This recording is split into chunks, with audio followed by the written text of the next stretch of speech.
Welcome everyone to another episode of Kiwi Talks. My guests today are stuntmen, mocap performers, and much more at Alpha 7, which has worked on games such as Horizon Forbidden West, Cyberpunk 2077, Witcher 3, and the upcoming Witcher 4. I'd like to welcome, but I'm going to try and not butcher their names, Michal, Derlicki, Maciej Kwiatkowski, and Madeline Page. How are you doing? Perfect. You nailed it. You nailed it. So, just as an icebreaker here, I am keen to know your training regime and your diets. Oh, really? Oh, okay. Yeah, to stay in shape, because there's a lot involved with being a stuntsman, right, and a mocap performer. Oh, yeah. I mean, this is our bodies are our tools.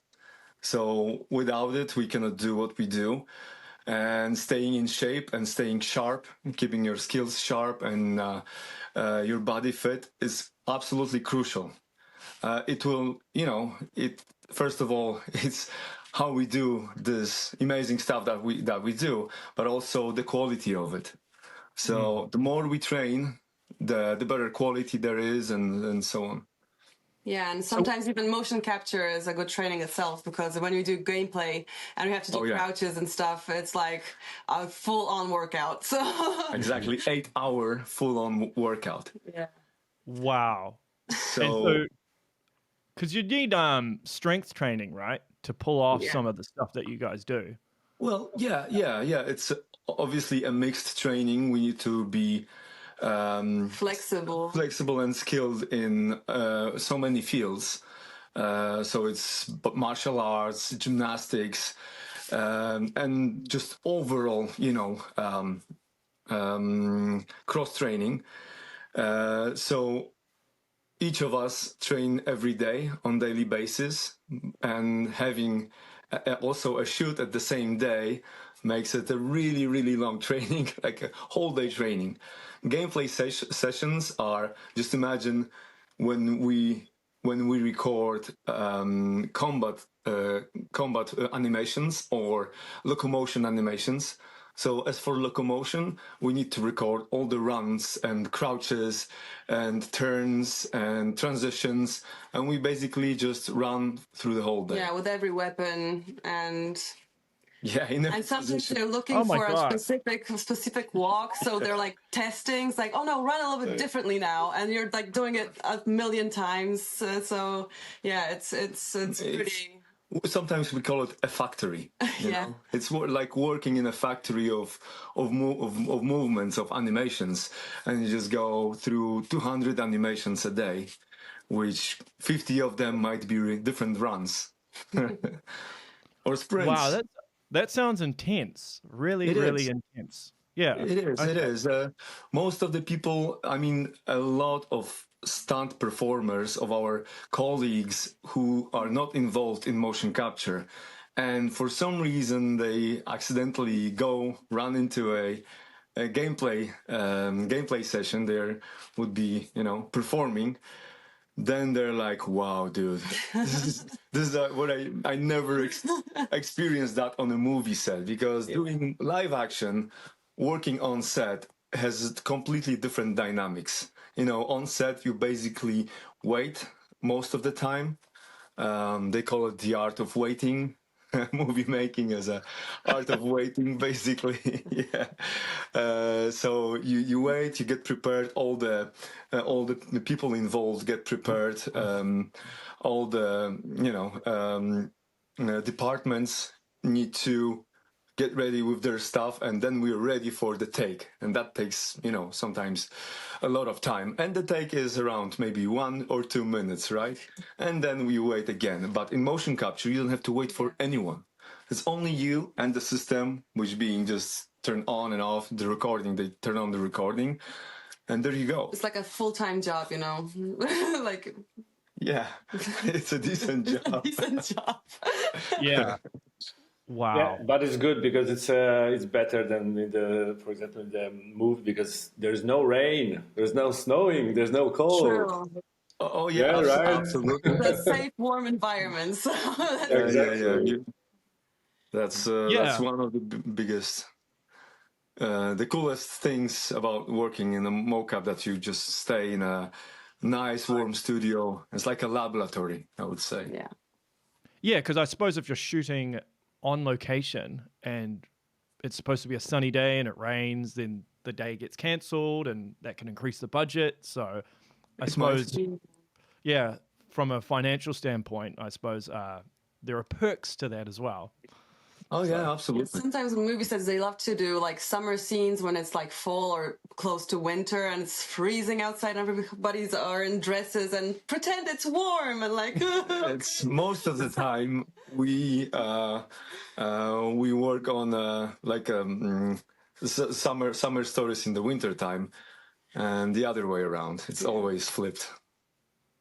So is the mocap actually the same with video games as it is with film, or is it? You mean motion capture for movies and motion capture for video games? Motion capture for films and motion capture for video games. Is there similarities or is there differences in the way that it's done? Well, I would.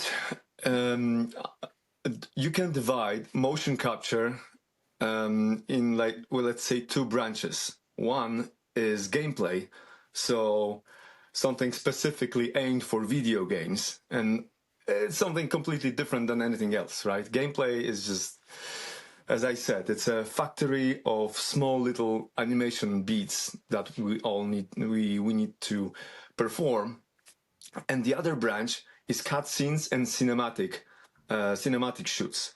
So those are either cutscenes, trailers, or just full-on animated movies, or animated movies, or just live-action movie scenes, and those are really close to regular live-action, pipeline and how it's done, contrary to gameplay animations, which are, as I said, it's a different planet.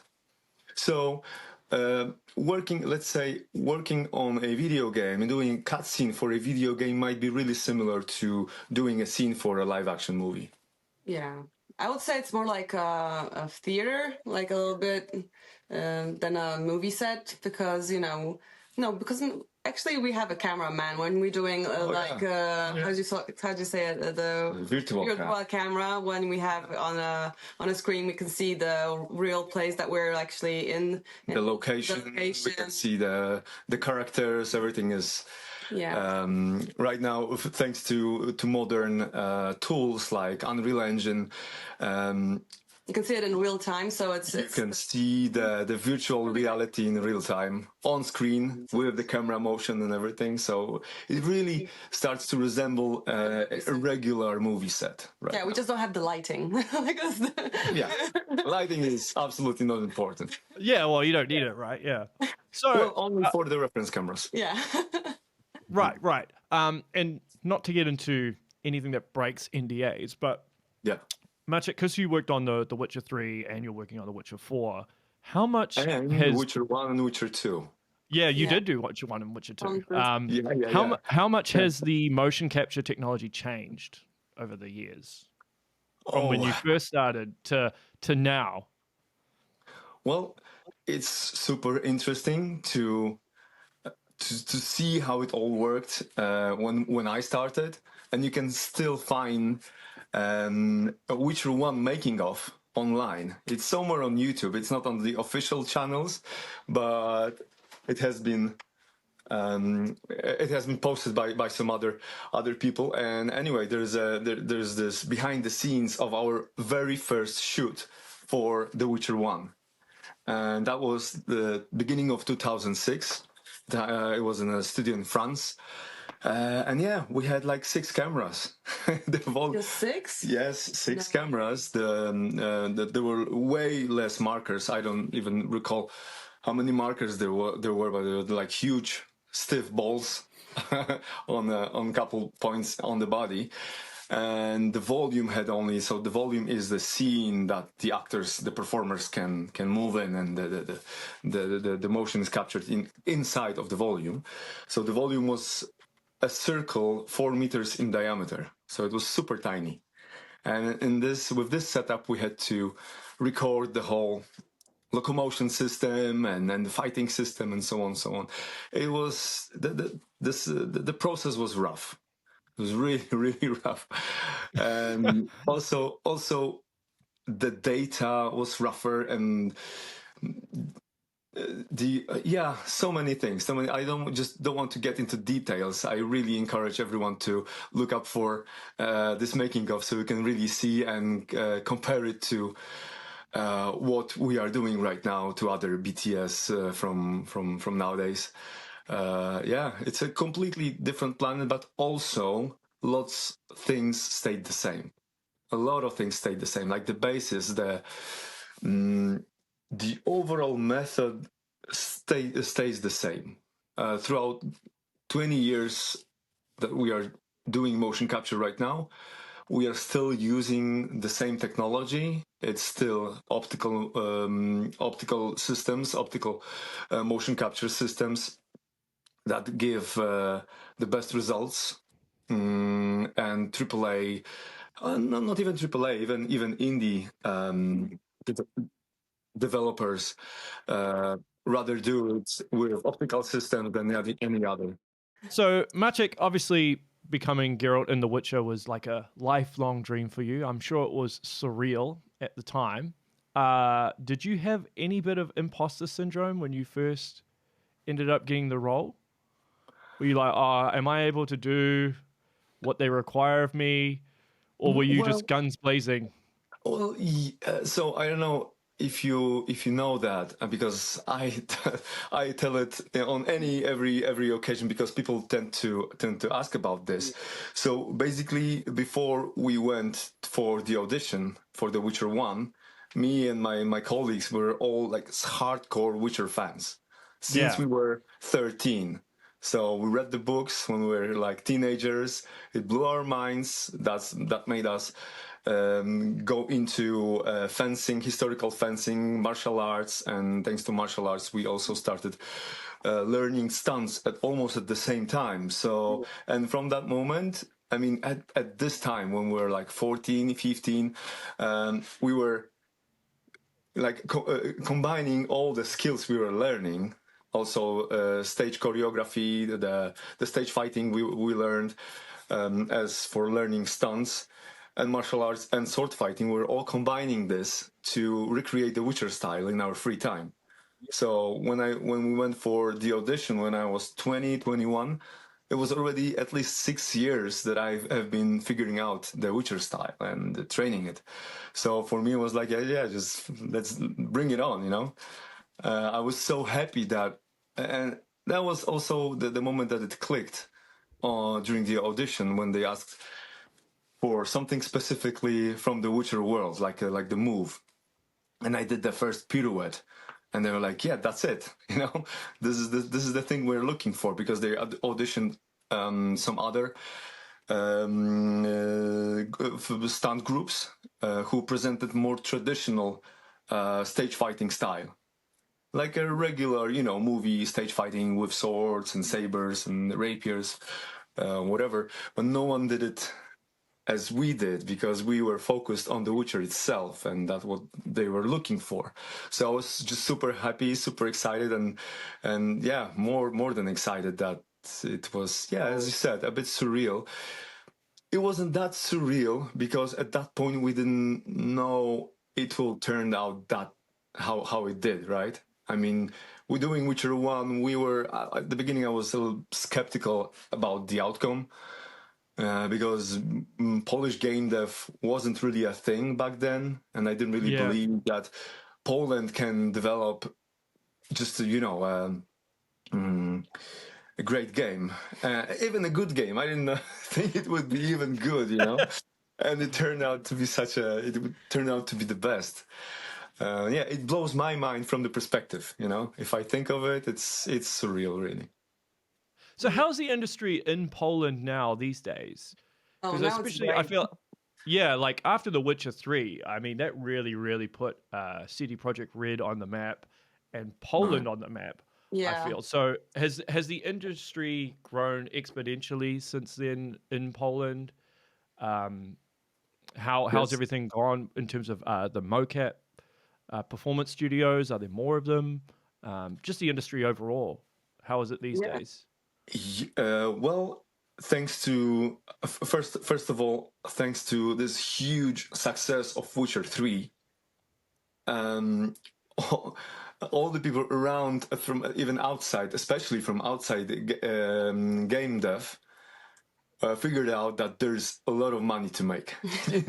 That games are the future, and you can make a huge international product that will sell, great. So that's why a lot of money started to be pumped in the industry after Witcher 3. A lot of investors just saw a great chance in it. Also, CD Projekt itself started to, it's a big company. It was expanded very, very much. It expanded and also created a lot of awesome specialists. In Poland, we have so many great specialists that when they leave CDP, they just can work whatever they want. So some of them started leaving CDP with it's a natural process of just, switching projects and companies. And some of them started to create their own companies. So having this huge experience from making the Witcher games, they're starting to do their own thing, like Rebel Wolves. I don't know if you heard of them. Yeah, I've heard about them vaguely, but I don't know the specifics. Maybe you can give me an overview, because I'm sure people will be listening to this that won't know what that is. Yeah, it's super interesting because Rebel Wolves was created by ex-CDP people who left after Witcher 3. Especially Konrad, who was the game director of Witcher 3. So he created his own company, bringing some other super skilled people from The Witcher 3. Right now they're working on the game called Blood of Dawnwalker. And people are super, super enthusiastic about this game. Some of the people I saw in the comments, the people look at it as for like a new Witcher, like the Witcher made by the old team, Yeah, the old guard. Yeah. So it is super interesting to work, and we are working on Blood of Dawnwalker as well. So it's super interesting to be involved in both of those projects. I'll see how they will turn out, but it looks really, really great. Yeah. I would think that Poland would have an advantage in the fact that, so one of the biggest problems in America right now is because of the high salaries, the cost of development and things of that nature is skyrocketing. So I imagine Poland would have an advantage over that, because you wouldn't have the same sort of overheads, I guess, in terms of the cost. So you can take advantage of that in terms of certain work opportunities, both with film and video games. Yeah, especially for video games and motion capture, which can be done even remotely. During COVID, most of the studios figured out remote sessions, which are not the best solution, but it works. It works. We have like directors on call that like on the session online that are directing on what we're supposed to do and stuff. So from different countries, from States, Canada. Yeah, I even did the whole project for Korean studio. And wow. It can be done. So thanks to that, we can just produce things in Poland with way lower costs than in Western Europe or even more than US or Canada, but still deliver a high quality product and not involving the team even to travel to Poland. Yeah, and we have one of the best studios in Europe. Platige Studio now is very advanced and very like top notch. So that's awesome too. And they're here in Warsaw, so where we are. So yeah, well that works out great for you guys. And I suppose it creates a bit of a feedback loop as well, because you've got high amounts of talent, it attracts more talent.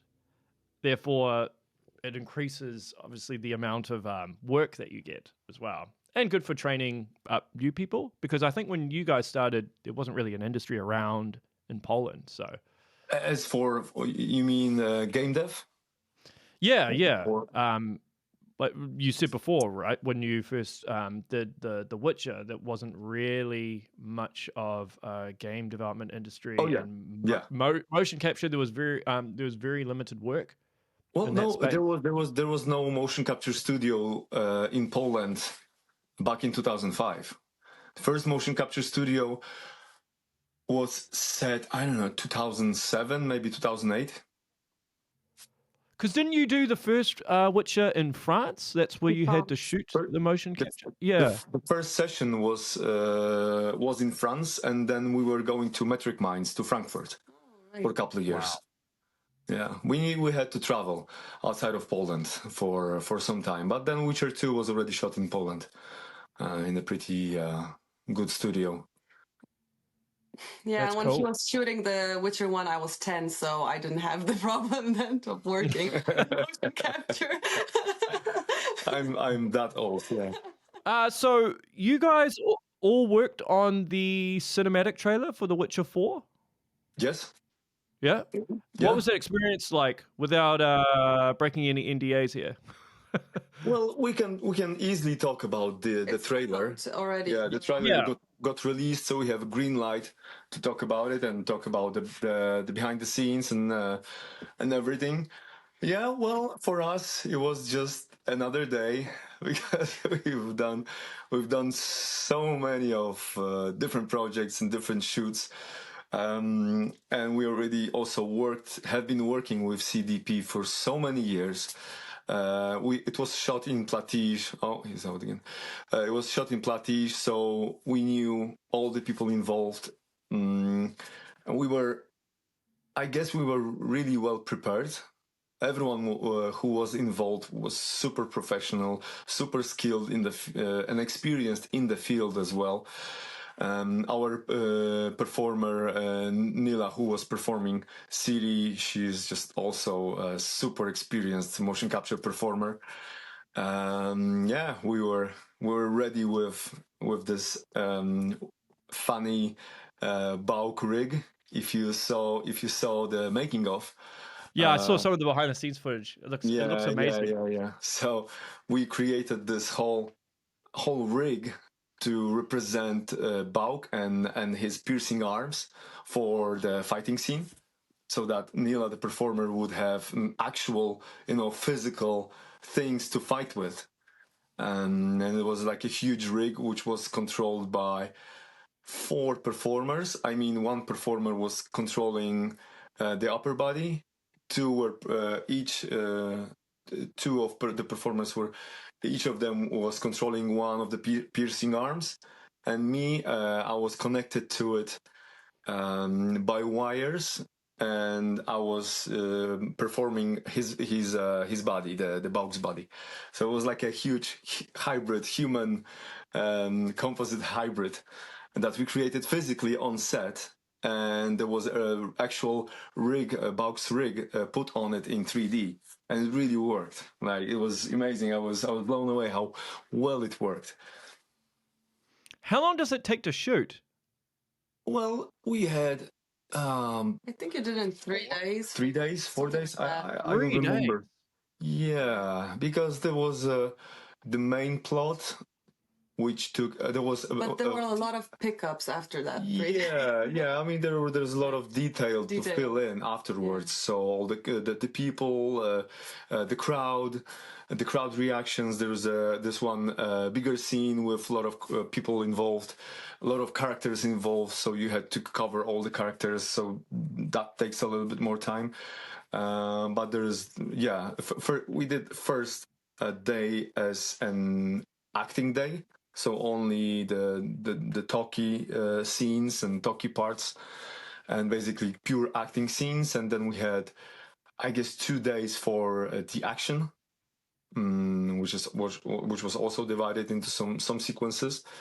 And then at least 1 or 2 days of just, as I said, pickups or that they wanted to like change or fix or do something differently. Yep. So how long have you three all known each other? How did you all connect? Well, I met Michal, I don't remember how many years ago. How long was it, Michal? I think many years ago, but yeah, definitely Maciek started with the Mocap first, and yeah, one time I just called him like, oh, maybe we do some fight scene on the swords, and he said, oh, okay, that's a good idea, and we have a meeting on training, and we're recording, and then I think we have the similar feeling about the fight, about realize the fight scene, and and he invited me for the first project, right? Well, to be honest, because I know Michal for many years, we met just being in the same field, because Michal was also a stunt performer. He is. Yeah, but I mean, he was back then. Even better now, right? Yeah.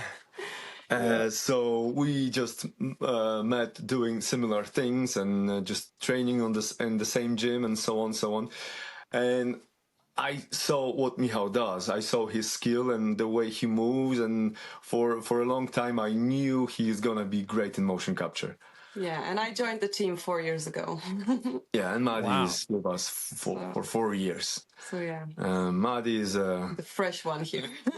He's a fresh one, but I'm very, very glad that we met, because for so many years I was looking for a female performer that would be able to do what I do, what we do, because in stunts overally and in motion capture even more, the proportions of male to female are, they're just mostly guys, and not many women are even interested in doing it. So the amount of performers is really limited, and motion capture is even it's in many terms it's a really big step ahead of live action. I mean, in motion capture, in animation, you need to be really super precise with your body awareness, with your movement, with your just aesthetics of movement, and because it's really focused on it, and it's like in a movie, it's when you look at the frame. When you see action, there's so many things happening at the same time. So you as a performer, you're not alone over there, right? So there's so many elements that create the experience. But in motion capture, it's like very often it's like you would be alone on the screen. It's only your character. When you play a game, you can see your character in the middle of the screen just moving and doing stuff, and your attention is really focused on the character, and it really needs to be super precise. So from this limited amount of performers, only few performers are really able to be good motion capture performers. And also you did not say about the acting, because that is super important too. Like, of course, the special skills, the fights and movements, it's okay, but it's natural. But also the acting, it's connection, the action and the acting, right? So it's really hard to find some people who can do both things, because you can find a lot of actors, right? But you can find actors with the super skills, fight skills, for example, and something like that. And other way around, stunt performers who are able to do acting, and not only classical, the regular acting, I would say, but motion capture also involves a lot of things that even actors are not familiar with. So performing creatures, or zombies, and just things from depths of or bugs or things from depths of creators' imagination, which is boundless, you know. It's really getting out of your comfort zone and being okay with it, like, you know, like full on getting into that character. And not many people are you know, not many people have it. When I see a performer on stage, from the first moment I know if he's gonna be, or her, if they're gonna be a good motion capture performers, because you can see it in the attitude. If someone is ready to go full on with his zombie motions, with his zombie character, and just goes full on, you know, that's the guy, you know, or gal. If the person is a little bit shy, if he's too, you know, doesn't have the confidence. Yeah, doesn't have the confidence and just doing stuff out of the box, you know, that out of the regular human stuff that we do, or just shout really loudly when you do the attacks. You know, motion capture needs more expression than live action. Yeah, I think it's closer to like theater acting than to like movie acting, because in movie acting you do the eyes, you do the little gestures, and it's all you know, readable in the camera. But in motion capture you have to like actually do the things with your body, so it's you know, because the body is what they want, and the face too. But you know, it's all in the whole body, you know, performing, not just the you know. Yeah, that's the way wider, as we say, right? Yeah, and a male can't really do motion capture for a female character and vice versa. Oh yes, right? There's a certain. They can. Yeah, they can. Really? Like, yeah, and the other way around. But it's better when a female does a dude than a dude does a girl, a female. Yeah, but we swap on so many occasions. You know, the thing is, from the production. Yeah, it is really interesting. It is. It's at some point at the beginning I thought, because we did some, we tried to perform a woman. You know, male performers tried to perform some female characters, and it didn't really work out. But with some certain approach and certain tricks, you are able to do it. Not everything. Like, there are some things that are super hard to perform, like the walk. You know, females have a certain way they walk compared to males. Exactly. Elegance to the way they move. Yeah, because first of all, they're built differently, right? They have different proportions of tissues, and that you can really perform it up to some point. Also, you know, different guys, like more skinny guy it would be easier for him to perform a woman than, you know, a bulky guy like me or Michal. but I performed women on so many times. So as for interesting stuff that I did as a woman, I performed in Witcher 3. There's a cutscene where young Ciri is training in Kaer Morhen. She is jumping on those poles, doing she's blindfolded, and she's doing a sequence with a sword on those poles, and then she jumps off with a backflip, and that was me.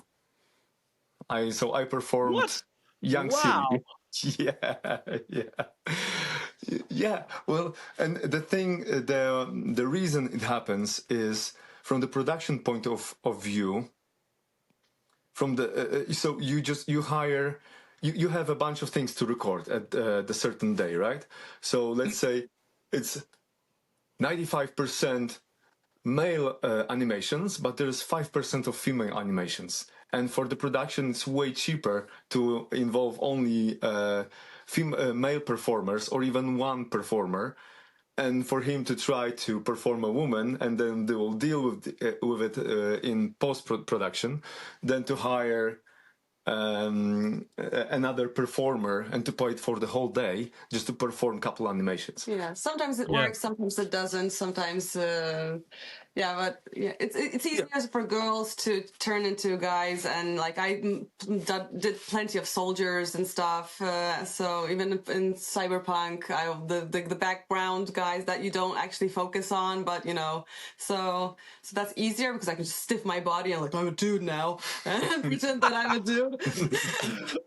And but for a guy, because men usually exaggerate too much the female, like being like, and it looks like a drag queen show a little bit. So it's like, it's hard for the guys. Yeah. Much more harder than for girls. But it's doable. It's doable. It depends what you want. Sometimes you want the more like, if you like, I don't know, say you're a prostitute. It's easy to be more like this for a guy to pretend like to be a girlish girl than to walk like a regular girl. So yeah, it depends what they need.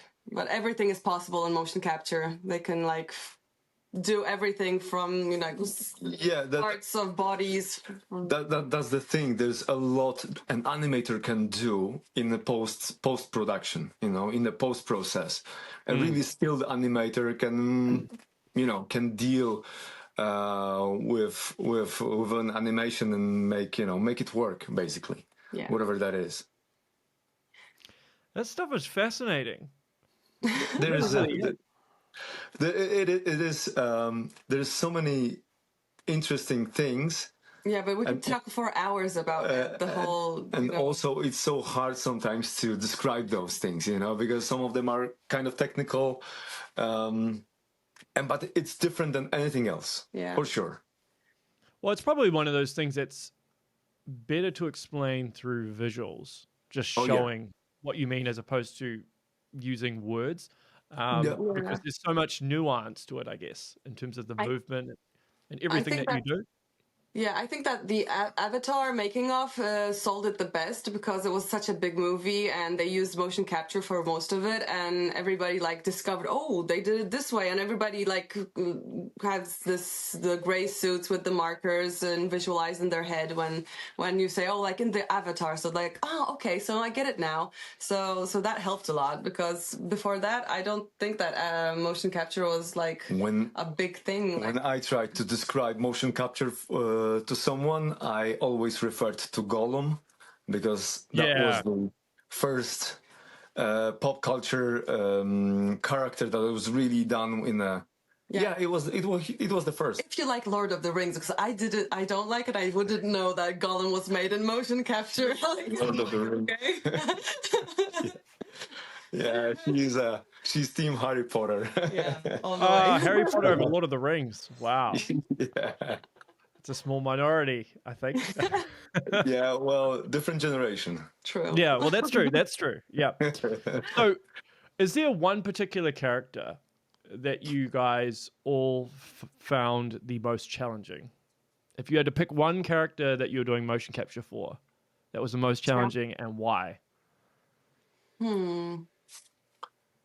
I don't remember the particular character, but all kinds of creatures are super challenging, because the creators always want the creature to be, it's always have to be something fresh, first of all, and not that easy to come up with something new nowadays. In pop culture, the creatures are all in all the same. They're either zombies or undead or just some mutated, maybe aliens. I think they're physically challenging too. My favorite one that I was doing, and it was quite challenging, but it was the best, was the crazy nurse from Silent Hill 2. The one. And she was, I love that character, but she was, with the bobby head. So after 3 days of shooting with her and next 4 to come, my neck was like killing me, and so that was pretty challenging, but it was the sweet spot. I love characters like her. She nailed it from the beginning. The character was looking great. Yeah, but those crazy monster characters are the worst, because you need to get the further away from humanity. The further the better, right? So less human you are, the better. So your posture, your way of moving has to be creepy and just non-human. So staying in this non-human character for a long time is really challenging, and then you have to do the whole locomotion system.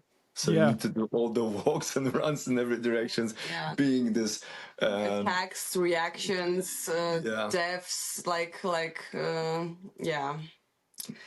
It's very exhausting, but it's very satisfying. So, and when they have like the avatar on the screen that you can see yourself as that, creature, it's helpful and it's very cool. So I love them, but they're exhausting. How about you, Michael? Well, I thought about the project I cannot talk about, but in this project I play like 4 roles maybe.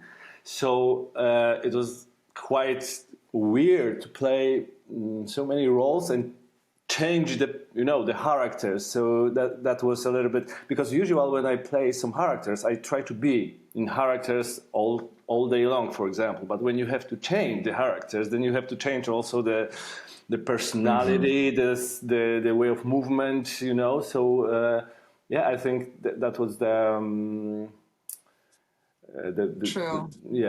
The worst, maybe, or not the worst, but it was some kind of, that's challenging. Right. Yeah, but that's also the thing about Mocap. On the day, you might do even dozens of different characters. True. Just doing couple animations as a regular, background community person. Then you do a main character. Then you do an enemy. Then you do a creature, and then God knows what. And you're just jumping from one to another. Back to Silent Hill 2. We did all the monsters there, so. Every few sets we had to change our, whole everything. So idea of movement and program, especially as we talked about the specific posture and way of and remember what's the the idol, so the posture that you have to start and end with, and when you're changing characters, you have to actually remember in your body, was your hand this way, or was it that way, and go always back to it. Yeah, and also you need to be super precise, because doing gameplay animations, there is no time there's no space for it, for you to make a mistake. You need to be laser sharp with doing the motion and then getting into an idle pose, for instance, because the animation takes, I don't know, 1 second. And in 1 second, you need to do the start, the middle, and the end, and it all needs to stay in the character. So what happens? So, Maddie, you mentioned that your neck was sore. Yeah. Doing the crazy nurse. So what happens when you have to perform the next day and you're in a lot of pain? You just fight through it. You just fight through it? Yeah. Painkillers? Yeah, if you have to. Yeah. Wow. Oh yeah. Just your teeth and get on with it. Have a sauna, have a massage, have a pain-killing, gel or something, and you're good to go. Yeah, that's what you do. It's your work. You have to perform. You're there for it. So that's why they take stunt people to do gameplay, because actors could not do it physically. You really have to just do it. You can't say, "Oh, my leg starts hurting. Could we please just end now?" No, also can't. It's also for us, as I said, we work out every day. So for us to wake up sore, it's just a normal Tuesday. Just a usual Tuesday. So it would have to be something that's truly really, really bad in order for you to not work, right? Yeah, I broke my bone, so then I couldn't. Yeah. So how did Alpha 7 come about? How did the whole thing start? Because obviously, Maciej, you were part of CD Projekt for quite a while, and then you ventured out to do your own thing. Yeah, well, what was the reason why? We are freelancers, so we just work with so many companies. But the idea to create a company with a name and just to gather it all in one place came mostly because I wanted to be someone more than a performer. And I wanted me and my team to be more than performers, not only actors for hire that, just the game dev company calls you and they say, okay, there's the job, come to the studio and you have to do this and that. And you're just, physically doing what they came out with. But at some point, I became, and we as well, the most experienced people in the room. Yeah, Maciek is the first one in Poland that was doing this stuff. So, yeah, so 20 years of I've been doing motion capture and video games for 20 years. And with each passing year, I started to meet more and more people who were in the industry only maybe, 1, 2, maybe 5 years, maybe even 10 years, but still, they were less experienced than I was. So I just did, and I did almost 90 projects right now. So 90 projects. Yeah, you can see it on the website. Yeah, it's been a lot. it's been a lot of projects, and I went through this process from the beginning till the end so many times. I already know what things work, how to do things to not to make mistakes, at some point. And I just know the easiest way to do things. And being treated as a performer, it doesn't work like that. You're just being called to do someone's plan, which might not work. And for so many times I went on set and I saw the shooting list, or I saw the references or the ideas for the characters, and I was like, guys, I done it already like 5 times and it didn't work. We shouldn't go in this direction, But sometimes it's even too late because that they didn't have any other thing prepared, or as for directing cutscenes or directing action scenes. I just wanted to be someone more than just a performer. We wanted to be to design action, to direct action, and also to design motion and characters. And the earlier in the process we get involved, it's just so beneficial for the process, And that's why. Sorry. Yeah, makes sense. Yeah, exactly. And the only way to do it was to create a company that would stay for all this what I said. And thanks to the website, I want to inform and just help with making projects, make it easier, and it's more efficient that way because you don't spend time on sessions wasting the animations that we're making that don't turn out good anyways, because they're doomed not to. And when you have someone like Maciej that can tell you, okay, this won't work, this will be better, or you can do it that way, it's more efficient and it is and smarter. I guess and for no one in the industry, it's changed now. Me and my clients and the people I'm working with, they already see it in that way. So for a regular producer, it will never come to his mind to ask an actor for help in design, right? Because why would he? Yeah. And then I worked with so many great directors, so many animators, and I learned from them their ways, their tricks, and I'm so happy to share it with my clients. The best way to do things, and that was the only way. I knew I had to create this the company. Also, to it's a different thing when you are speaking as a company than as just an actor. As an individual, yeah. Individual, yeah. So I have a few questions from my community. Maybe you can answer them. Maybe you cannot. Let's see. We'll see if you can. So the first question here is from Holoes Mark. Interesting name. How could you get started in the motion capture industry? What kind of equipment and setup would you need to do a home project? Well, as for us, is he asking as an animator or as a performer? Yeah, performer. Yeah. Well, you don't really do it at home. But I mean, there is a way. There is a way, but it would require there's at least one company that I know. It's a makes sense. Yeah, well, it's a company gathering motion capture performers, but at some point they just bought those Accent suits.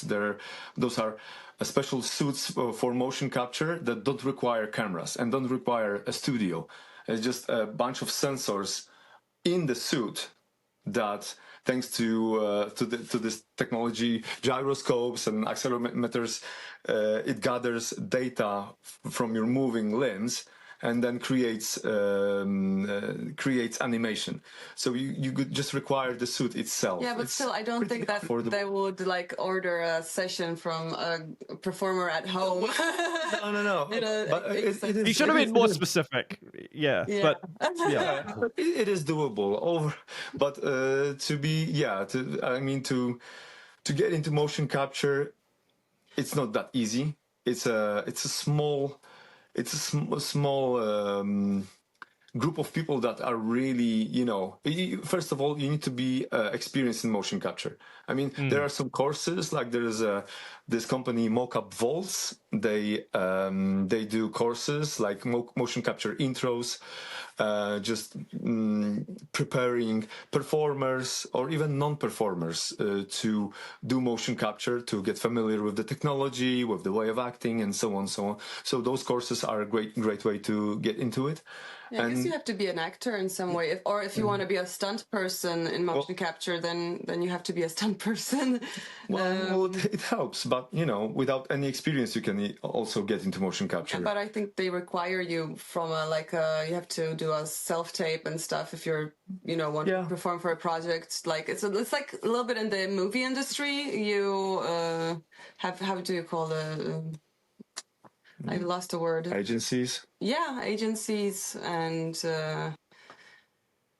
castings. Yeah, auditions. Yeah, auditions, yeah. I couldn't remember that word, yeah. Auditions. Michael, do you have anything to add? You're just chilling in the corner there. So well, I just listened to them, but what I can add is the same like self-tapes. Yes, you can record and the clients can, that guy's cool for that, characters, or no, and it doesn't mean that it's they cancel it. It's not mean that you're bad. It's just they not. You don't fit the character. Yeah, exactly. So they say great. Well, good answers. Okay, next question is from Spy Fox Guy. What was special about working with CD Projekt RED? Everything is special working with them. Oh, good answer. You'll be in their good books for saying that. No, but seriously, it's every time we go there, it's like, Jesus, this is so epic. Every session is. Yeah, for me, from the beginning, from The Witcher 1, and it was my first motion capture project that I ever did, so it brought me into motion capture world. Mine was first too, because I was doing the Cyberpunk Phantom Liberty. That was my first day on motion capture, and I was so stressed that, oh my god, I never did this before. What if I suck? And Maciej goes, no, you're gonna be great. I'm like, oh, I don't know. I was stressed. She had an ovation. Yeah, and they were like clapping and everything. So I was like, oh wow. Yeah. After because you had like someone was beating you, throwing you off the stairs, I guess. Yeah, and we had like a combat sequence. Yeah, there was a fight scene, and she, as I said, a good motion capture performer gives a whole bucket of everything, like a whole bucket of emotion, and everything is like full on, and she delivered, and everyone was like shocked. Whoa, that was something. I was just saying that CDP was special for me from the beginning, not only because that was my first company to work with, but I was a stunt performer back at the moment I started motion capture already, so I had live action and film experience already, so I could compare movie world to game dev. And game dev was just, and also especially CDP was a different planet. I mean, movie industry, especially in Poland, became less about passion, more about money. For all the people involved as well. So you just create projects and you earn money by just from the budget, not by selling the product. So you don't care if it's gonna turn out great or not. But it was totally opposite for The Witcher and for the CDP. The guys from the beginning, when I met them, I was blown away by their work ethics. It was a passion project. The passion, how they, and it still is. So it's amazing. Everybody's so into it, and the whole studio and the offices, they're so like in the vibe, and it's always now they have to be. Yeah, there's a lot more pressure now, isn't there? Yeah, exactly. The expectations are skyrocketing. They're over the roof. So they have to be, but they really are. It's a really I think like everybody working there, no matter what department they're working in, they're like all with the same passion and excitement that they're there and they're doing something so awesome. So the whole building is like buzzing, with this vibe that it's amazing, epic stuff. So yeah. Well, they are leading the pack. Yeah. Michael, you wanted to say something? I want to say that because if someone is not so often in the CD Projekt, it can be excited, but the people who work there, they are like every day, they're doing every day, and if you came there, like they're exciting every time. So that's much more powerful. That's all people who work there, not only performer. So they're into it, like they said actually. But they do every day, and so that's cool. That's really cool. Yeah. Does Poland take a lot of pride in CD Projekt? Oh, sure. Like, yeah. Like they nationally get behind the game, right? That was Obama? Yeah, when Obama visited Poland, the gift that he received from the government was The Witcher 3. Yeah. What? I didn't know that. Really? That's awesome. Yeah. Yeah, that really happened. And the next year he was visiting Poland. During his speech, he mentioned what a great present that was. He didn't play it, but he loves the game and he loves the project. And he was, that was the thing. He was the way. The reason it happened is that this is the best product Poland ever did. The best international successful product that was ever produced by Poland. So do you think so?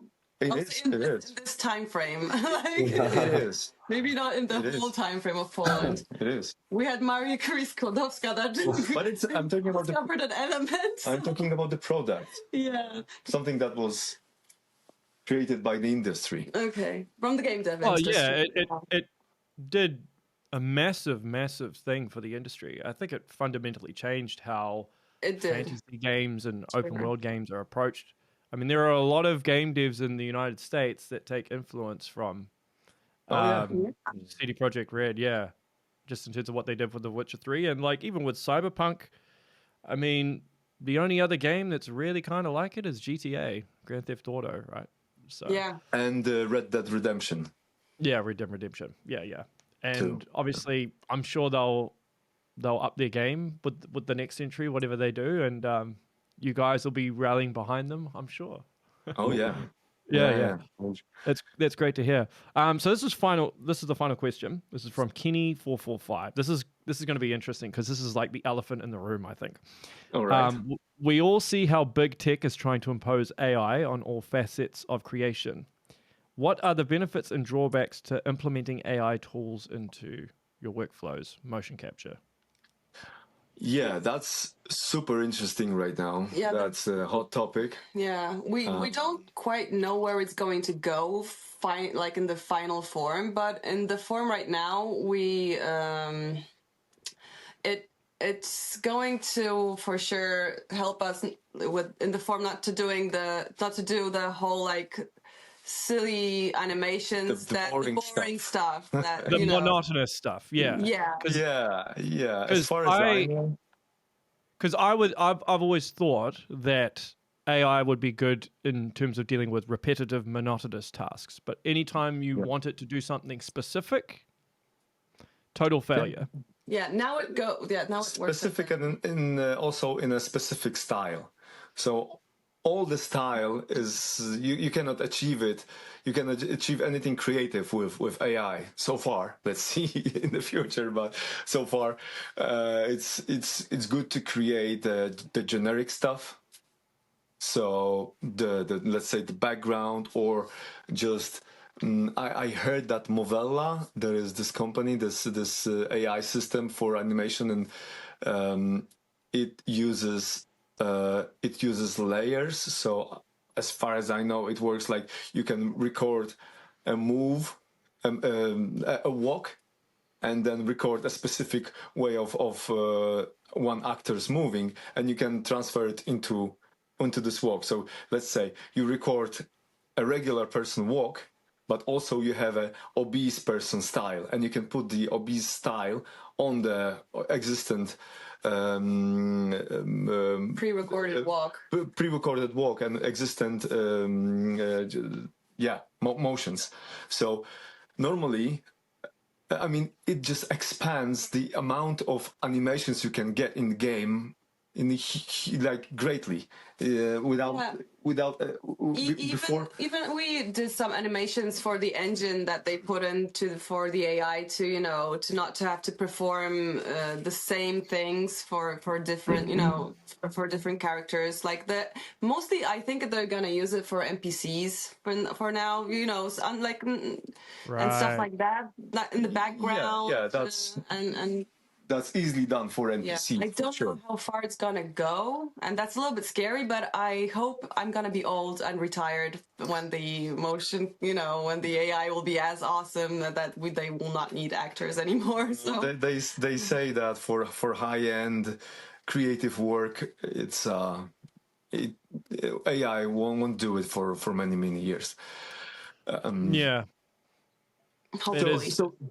So the way I see it, AI right now helps to multiply, to fill the world more with animations. So because back in the day, because of the limited amount of data you could have in the game, that's why the characters feel more artificial.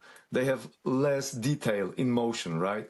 They have less frames in a loop, or just every motion has only one variant. Let's say there's only one way how the character stops. It stops always in the same way, always with the same motion, so it's repetitive and it's artificial because of that. But thanks to AI, for example, we can say like in Tekken, they were like always doing this, because that was the loop. So limited amount of frames, for visual, exactly. So you understand. And thanks to AI, as far as I know, you can create so many other possibilities, so many other variants of each motion, which normally no company would have resources and time to record. Yeah. It wouldn't be there. It wouldn't be in the game. And right now, it's not like we have less work because of AI. We have tons of work, but with tons of our work, they can do even more animations. Yeah, I think for the animators, it's mostly helpful because it's like they've only got so much time, right? So anything that frees up their time to focus on something else, I suppose, is a good thing. Yeah. Because I'm sure they have monotonous tasks that they would not like to do. Well, someone had to do it. Yeah, those people could do other tasks, basically. And there's, as I said, games are growing so fast. I mean, everyone wants the next game to bigger, have bigger world, more characters, more animations, more scenes, and everything. New ideas, yeah. Exactly. And the people can only have 24 hours in a day, and there's only a limited amount of work they can do. And so many, we heard so much about crunching and in game dev. So thanks to that, maybe it will be easier for everyone, to deliver a good product. Yeah, time will tell. I think you guys will all be safe, though. I don't think that AI is coming for any of your jobs. Plus, you guys have a very, very diverse skill set. You have a very diverse skill set. Like, I would think if you're a one-trick pony, or if you're only good at one thing, and then AI came along and made that obsolete, then you'd be in trouble. But you guys can do heaps of stuff, right? Yeah. So you're not just motion capture performers. You're stuntsmen as well. And swordsmen, and you're obviously very athletic. So you guys will be fine. I think so. Yeah. Motion capture will fail. We're gonna open like a Witcher school here on like. Well, cool, guys. I'm going to wrap up there. Thanks so much for sparing me your evenings. I know it's late, so I will let you go. But is there anything you want to plug, anything you want to market before I let you depart? Anything you want to promote? Obviously, anything coming out? Yeah, check out the website, check out the social media. We are posting so many interesting stuff, so many BTSs, and we're just doing so many cool projects right now. Some of them I cannot mention yet, but they're coming hopefully beginning of next year, and it's gonna be like big IPs. Yeah, and big IPs. Follow us on Instagram, because we throw a lot of stuff on our personal Instagrams that are from making offs and projects we do. So it's cool stuff, and if the people are interested, that'll be the easiest way to see what we're doing. If you're a gamer or just involved in game dev industry, just go for it. Cool. I'll make sure I link everything in the descriptions as well. Lovely. And awesome. I look forward to seeing some of the behind the scenes stuff. I might actually have to reach out to you guys later on once The Witcher 4 is out, so I can see what you guys did. That's also one of our missions, to gather as much behind the scenes footage that we can, because it's so hard to get to see how those things are really done. You see only the final product, and people are not aware how much magic and how much people is behind of the animation, right? They think this is all done in a computer, right? It's all generated. Most of the people have no idea there are real people behind it, behind the process, right? 5 years ago, I had no idea about motion capture, so it's like... Yeah. And it's so interesting and so different than anything else. So that's why we are trying to push as much of this knowledge, of this awareness, and to show the people how magical it is. Well, you've been doing this for a long time, and I can still see that there's that passion there. You haven't lost it. So that's a lifelong passion. It's great to see. For all of us. We love it so much. I mean, just what not to love? Just imagine that you're going to work and having the greatest time of your life. And what you do is actually you're acting as a space marine with a sniper rifle or a laser rifle, and you're fighting with orcs, and everything is exploding, and you're a bigger than life character in a bigger than life story. And finally, you're getting paid for that. You're getting paid for that. Yeah. And it's living the dream. It's funny it's funny because in Polish industry, like movie industry, you cannot play a hero or superpower guy, but in the game industry that you can, and you can develop your new skills and so that's awesome.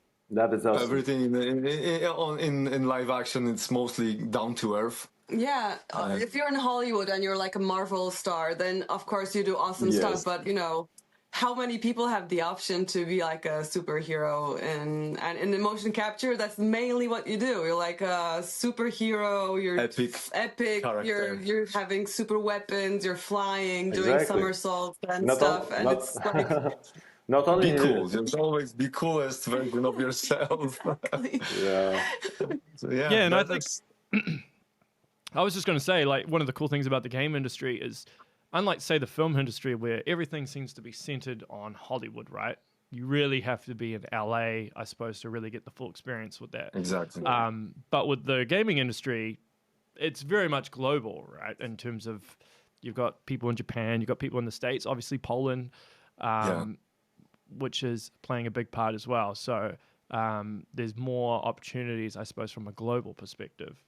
Oh yeah, for sure. Does New Zealand have any like game dev? We do. Yeah, we do. There's a couple of indie ones, not real big ones, but I mean, our visual effects industry, obviously, Weta is based here, right? Yeah. The Weta is the studio. Yeah. Oh. Yeah. They're the ones that did Gollum in Lord of the Rings. Really, that's so exciting. Rings a bell. Yeah, so they've so got cool a to lot shoot of stuff something in New Zealand. If anybody wants us there, we are so. You could probably shoot a Witcher film, a fantasy film here. Like fantasy films, New Zealand's got very good landscapes for it. I know they're doing the Legend of Zelda films being shot here, and obviously another Lord of the Rings film is being shot here. So yeah, because you've got like all these different landscapes within a small two contained island, and not a big population as well, so you don't have to worry about people entering the shot and all that stuff. But yeah. So I almost came to New Zealand, but then COVID came and they canceled the flight. I was like, yeah, that happens. If you're ever in this neck of the woods, let me know. I can give you a tour. I'll take some time away and I can give you a tour and everything.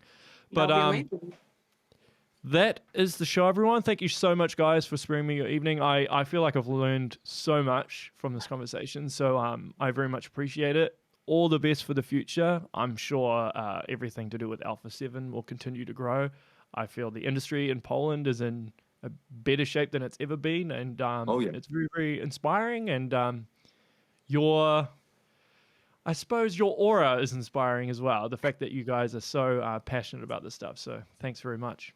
Yeah, thanks for having us. Likewise. Thank you so much for having us.